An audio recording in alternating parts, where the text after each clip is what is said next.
On YouTube, Chronic here with Chronic Car Repairs. We're working on my buddy's 92 Acura Integra, Honda Accord, whatever the hell you want to call these things these days. His brakes were pretty much gone. As you can see, he was metal on metal. He wasn't playing around. Got nothing left, nothing. So I'm going to do him a little favor and help him change his brakes today. Look at his rotor, it's pretty gnarly. It had quite a lip on it. And the back was pretty tore up as well. Not good. There's all this chunky weird stuff coming out of them. So we got this side done already. Not a problem. We're going to show you how we did this. Just getting the wheel off right now. What you'll need for this job is a jack. Obviously, you're going to jack up one side at a time. You can jack up both sides if you feel. You're going to need a 17mm socket, 1/2-inch drive, whatever drive you want to use. And obviously, everything you need to take your wheels off. You'll need your brake pads, brand new brake pads. We went with Duralast AutoZone for the win as usual on the cheapness. And we're doing new rotors as well. Duralast brand as well. I haven't had too bad a problem with them. Looks like we got the tire off here, 4-lug. And you can see this one's pretty shined up as well. It doesn't look quite as worn out as the other side was. But if you look here, you can see that pretty much no brake pad. There's a little bit in there. Better than the other side that I just showed you. So one terrible thing we noticed about my buddy's car was these two holes. You'll notice on your rotor. His have no retainer screws. And I looked up another video and saw that there are supposed to be retainer screws in his hub. And so his rotors were actually warped and very worn out. Probably premature wear by somebody not knowing what they're doing. So I'm just going to throw that out there. Make sure you get new retainer bolts for this. I'm thinking it's an 8mm, a metric tin thread. I'm really not positive on that, but what we have, we forgot. We didn't know. We just picked up some parts, and they didn't have any of the brake hardware, but I work on a lot of metric imports, and I have some sitting around, little retainer bolts. These are little brass ones. They're a little tore up, but we're going to use them anyway because we're out here in the fucking boondocks. So anyway, you're going to need those two retainer bolts. Don't forget that. I noticed right away that if you notice right here, he's already got play, and his rotor is already jiggling around right here on the lug. So it's really not a kosher situation. And I'm going to have him film this while I go ahead and take the rotor off. Starting with you're gonna start with this brake caliper. You got two bolts up behind here. You got a 17mm at the top, 17mm down here below at the bottom underneath the caliper. And I just take this whole brake clip off and just pull the pads from inside the bracket and everything. You can just I believe on most models you can take these bolts out and you can just have the caliper fold out. Take the pads out and you're good to go, but I usually just unbolt the whole damn thing and get a good look at what's going on. So yeah, we're going to start with that. This rotor, we don't have a built-in bearing, so this 32mm nut's going to be unnecessary. And we're going to start with just spraying it down with some brake cleaner just for safety, so you don't get no asbestos or weird metals in your lungs. And of course, this is going to have a lot of brake dust because they're pretty worn out. Show you how dirty that is. Wetting it down will make all those particles not go into your lungs, and that's very important when working on cars. Also wear a nice pair of gloves. Simply for chemicals, solvents, you don't want them all over your fucking hands. Excuse my French, but you will die.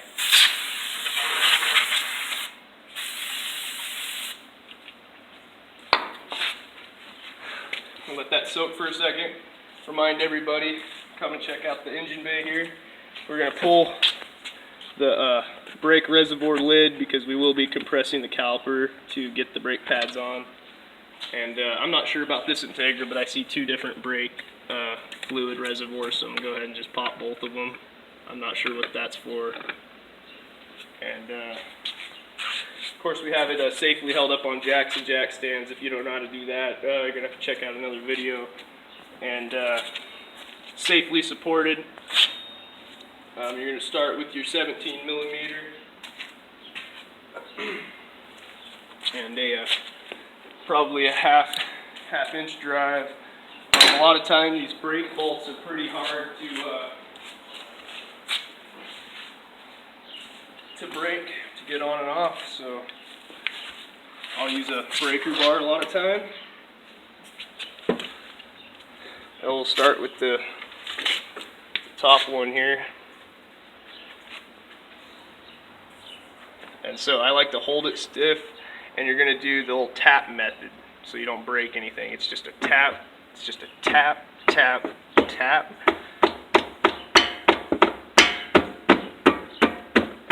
As you can see, it is extremely tight. So you want to continue the tap method though, so you hold up on it.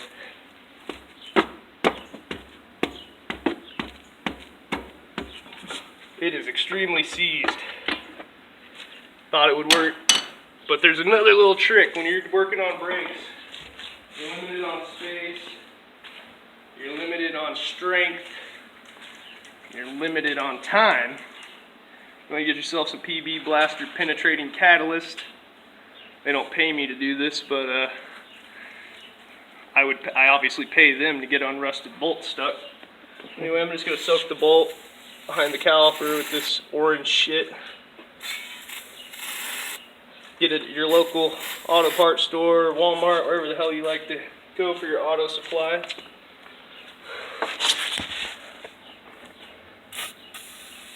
Make sure you coat them real good. Just let that soak momentarily. That's the thing I like about PB Blaster. It's not like WD-40. It actually penetrates pretty damn fast.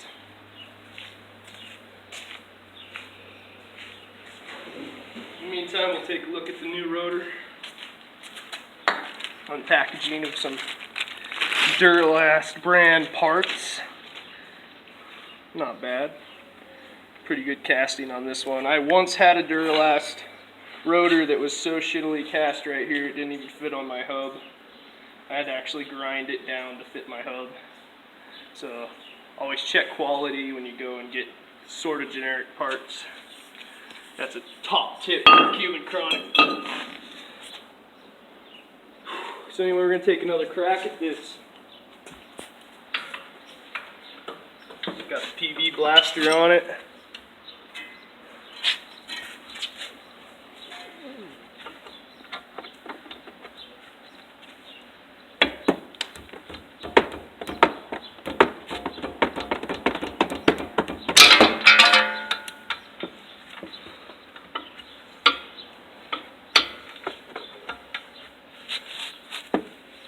Really limited on space,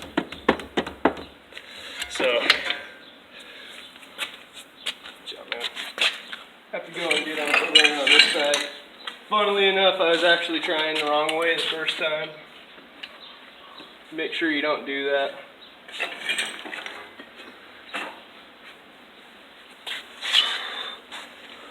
So you really don't want to pull real hard on brake parts like this. You could end up snapping bolts, but I have confidence in 17 millimeters.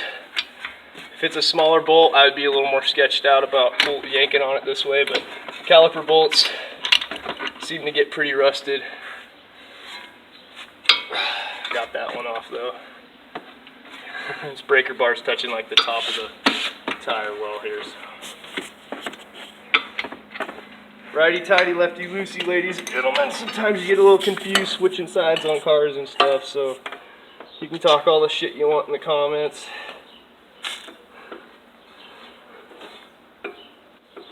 Don't act like you've never done it.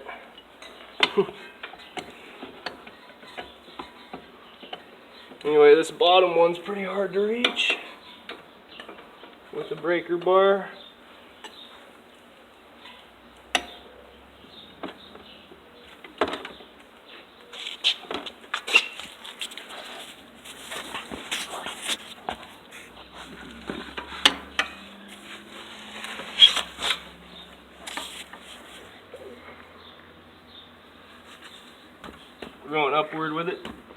flat method. You don't normally want to do that, but it's the only way I can get this one.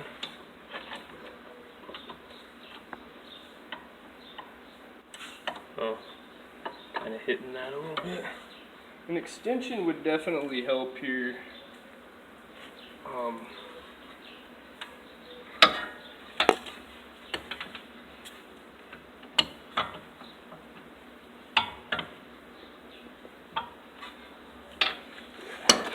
Go ahead, you might need a half-inch little extension, at least a 2-inch extension, I would say.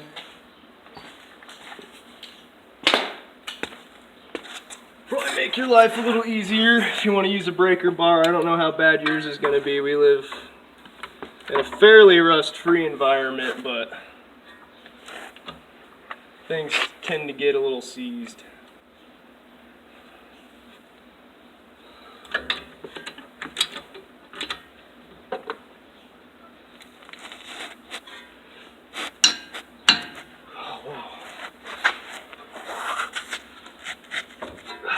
Got it.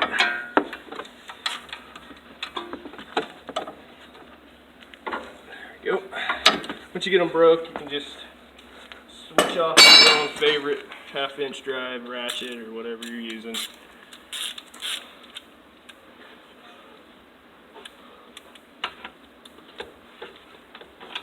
Go ahead and loosen both the top and the bottom bolts.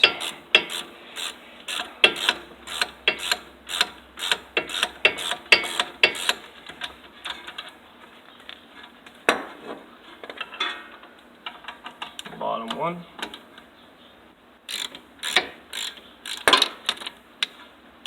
Sorry. Multitasking.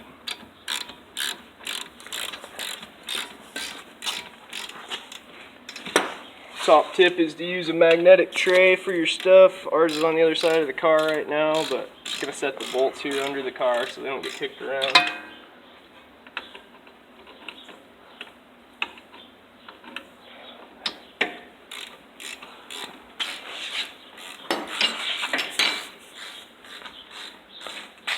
As you can see, this whole rotor is coming off with the caliper because this has no retaining bolts. This has no retaining bolts to hold it to the fucking car. It's coming off with the caliper bolts that are only held to the backing plate.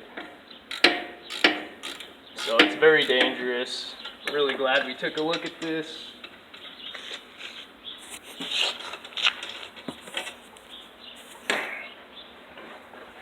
This is well, much more dangerous than we expected, obviously. My buddy just got back from a trip up to Washington State, so it's kind of a sketchy time to know that your brakes were this worn out. And sometimes they're pretty seized to the rotor. And now that you got everything off of there, normally I just kind of work it with my own muscle and just kind of wiggle it until it comes free, but sometimes it'll be necessary to pry, like with a flathead, pry away from the rotor. As you can see, I'm getting the brake pads pushed off. There we go. Just pull it off by hand. Real simple job. Saving my friend lots of money here from going to any of your local brake job places, of course. They always jack you out there. It's really not that big of a job. It took, like I said, 17 millimeter. You need a big ass clamp, Harbor Freight for that. As you can see, his rotor. And I don't know if you can see in the video, but this is not straight. It is semi-warped. It is not straight. And he's got quite a lip on there, and it's, I don't know, this one, arguably resurfaceable, but you guys can argue about that all you want. Best just to replace them. As you can see, it has holes for those retaining bolts. It's not a damn retainer on there. Wow. I'm not sure who else did a brake job, but they weren't sure of what they were doing. So what we'll start with is literally taking this rotor, put it right on, and you'll want to line up these recessed holes with the holes in the hub there, the recessed holes for the small screws I've shown you. And we'll take a small screwdriver like this. Obviously, just make sure you get those screws at your local AutoZone, wherever you got to go to get these screws. Get new ones. We're using some old ones from a different repair I've done on my Mitsubishi. So they just so happen to be the same thread and about the same head size, so we're using them. That's the good thing about working on imports. All you need is metric tools and a little extra metric screws and bolts and things like that, and you're pretty much good to go. These are a little stripped out, but just gonna put them in hand tight. Just hold my buddy's rotor on there. Better than nothing as he had before. And yeah, got it a little bit dirty there. And get it dirty during the process, you just spray a little brake clean on there.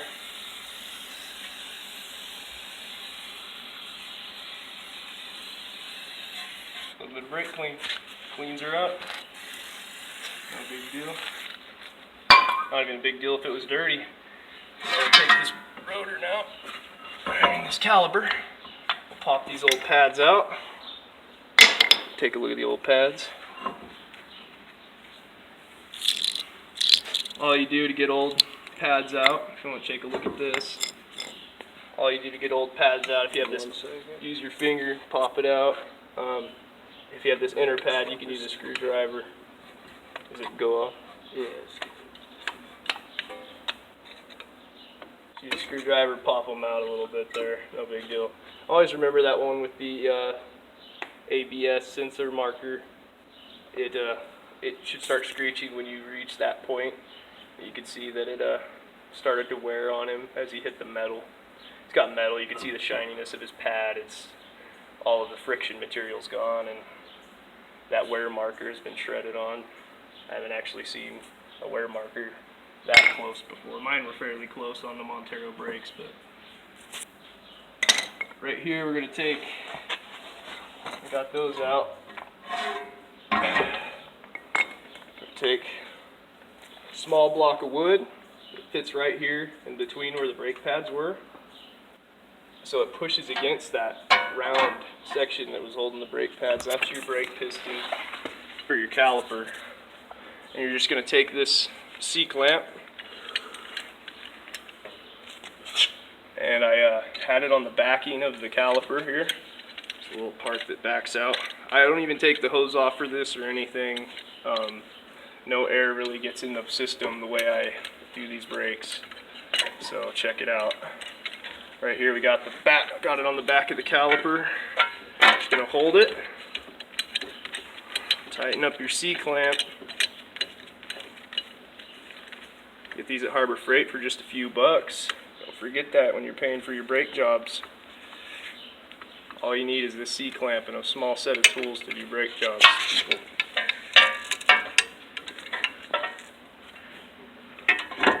You want to make sure you're not pushing on those clips in there. You don't want to get those all deformed or anything weird.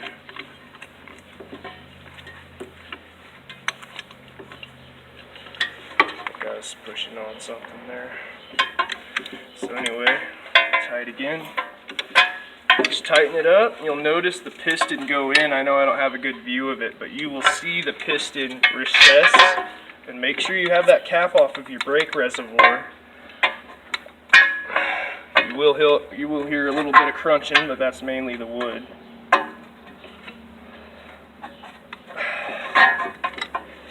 Gets a little tight. A little muscle into it. Get that piston recessed plenty.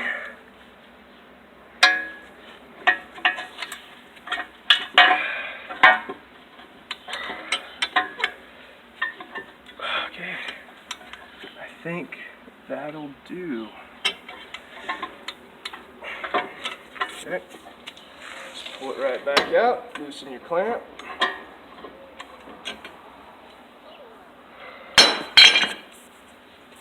Pull your piece of wood out. I didn't recess it a shit ton. but it looks, see how, if we can get these pads in here. Sometimes you don't have to push it back that far. Sometimes it just works out. So you remember the wear indicator goes on the inside of the caliper.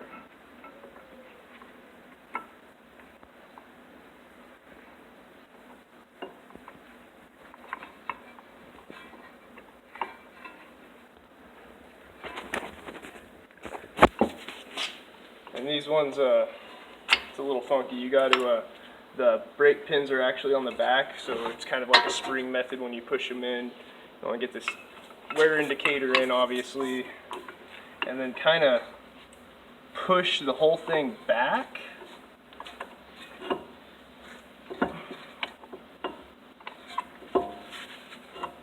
And into place. It's kind of a little,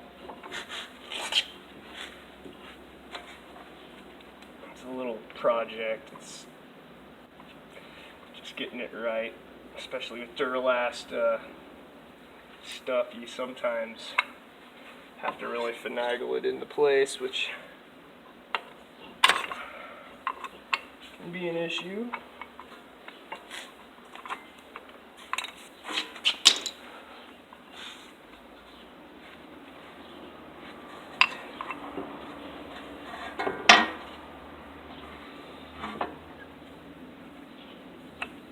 We'll make sure you get it in there.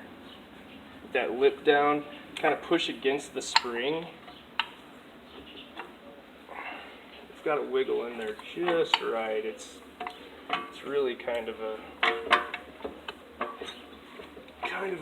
puzzle piece, really. Looks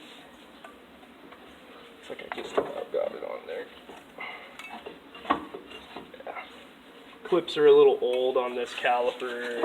They tend to get a little bit bent over time.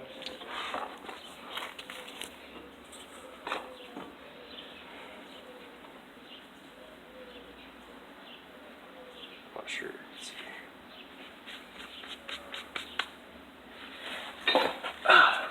One thing I'll point out, you can parts store, you'll get a little bit of brake lubricant. It's mainly for friction areas your pads are on. I just usually put a little bit on the pad itself, just a little bit to coat it.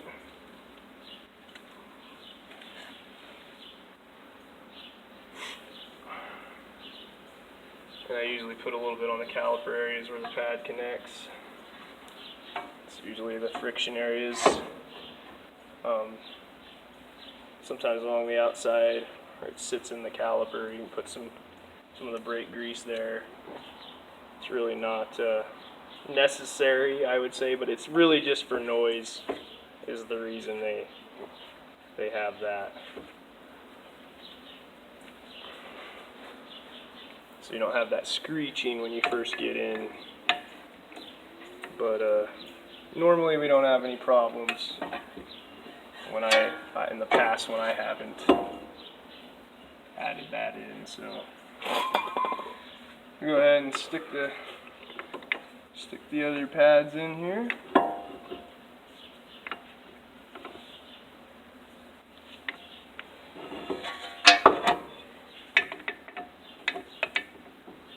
Go ahead and pause it and we'll get back to you when we get this together.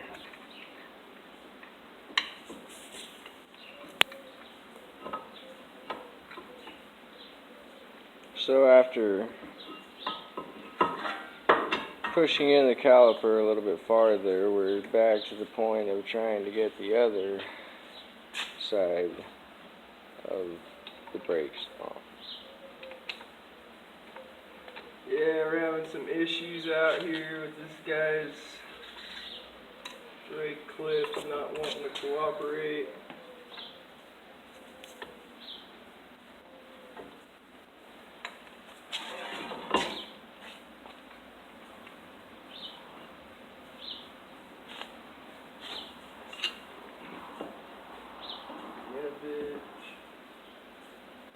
Basically have it on though. This inner one is just not wanting to stay in its spot.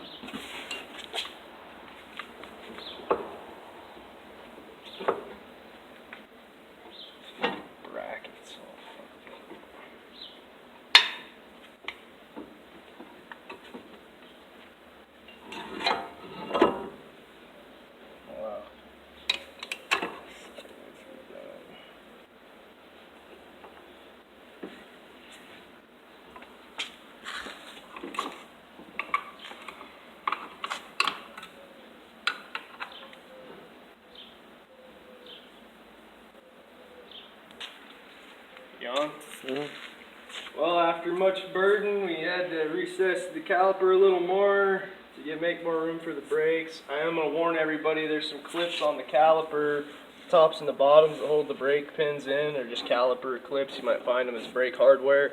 And they get a little worn out and warped, and it's harder to get the calipers in afterward. I had to bend them a little bit and finagle them in there. So, so after much burden, I actually popped them in there and got them on, and it slides right on the caliper nicely, as you can see. You just hold it on there and put the bolts back in the holes on the back, the 17s you took out. I just kind of hold it there loosely and just by feel kind of wiggle the caliper around to line the holes up. You'll start feeling it thread once you get it right. Just get it loosely threaded. Loosely thread the bottom one.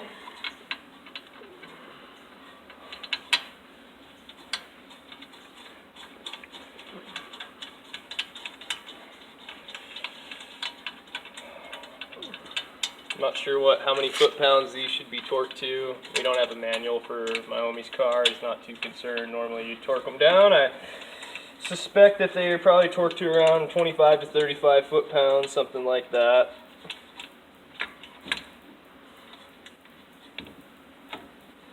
But I could be wrong, so I wouldn't follow that advice. If you're really concerned about how all this went.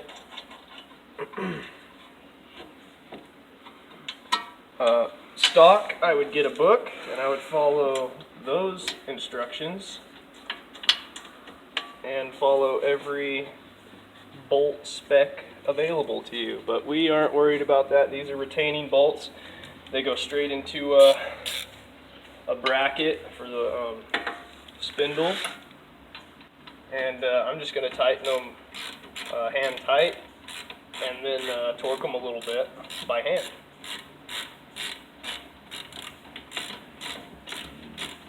But if we were messing with, say, this big bolt in the middle here that holds a good friend's whole wheel on, I would probably be a little more concerned about torque.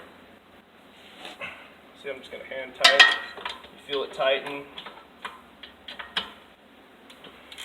You get something hand tight, you're swinging like this, you're going to feel it get tight.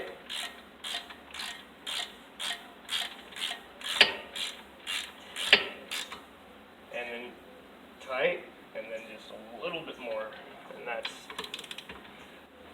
plenty. Go any further than that, you're looking to break something, I'm sure. As long as you're pretty strong. So we're all good here. You'll see that there's some gappage in the brake pad still. Everything's back together. Everything's kosher. Everything's tight.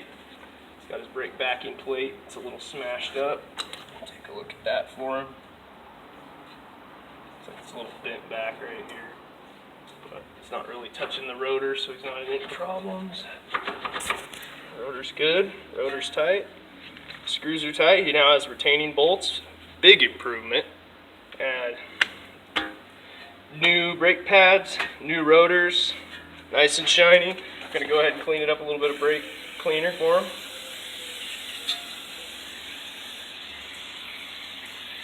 A little bit on the pads. A little bit behind the rotor. Clean that up, nice and new for him.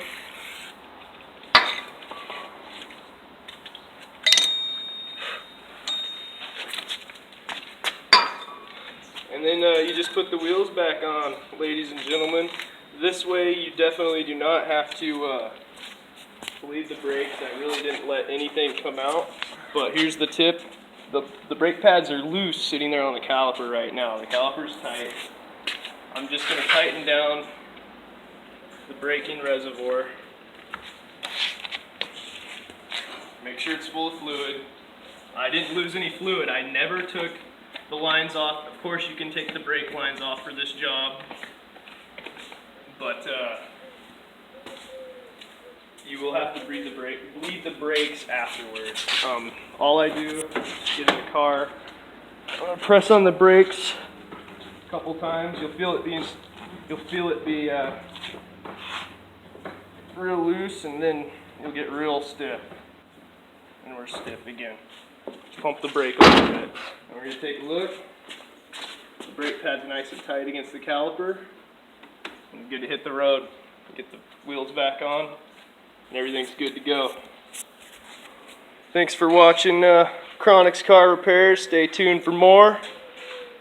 And subscribe to my channel for more mechanical repairs of all kinds, mainly imports and Japanese vehicles. Thank you.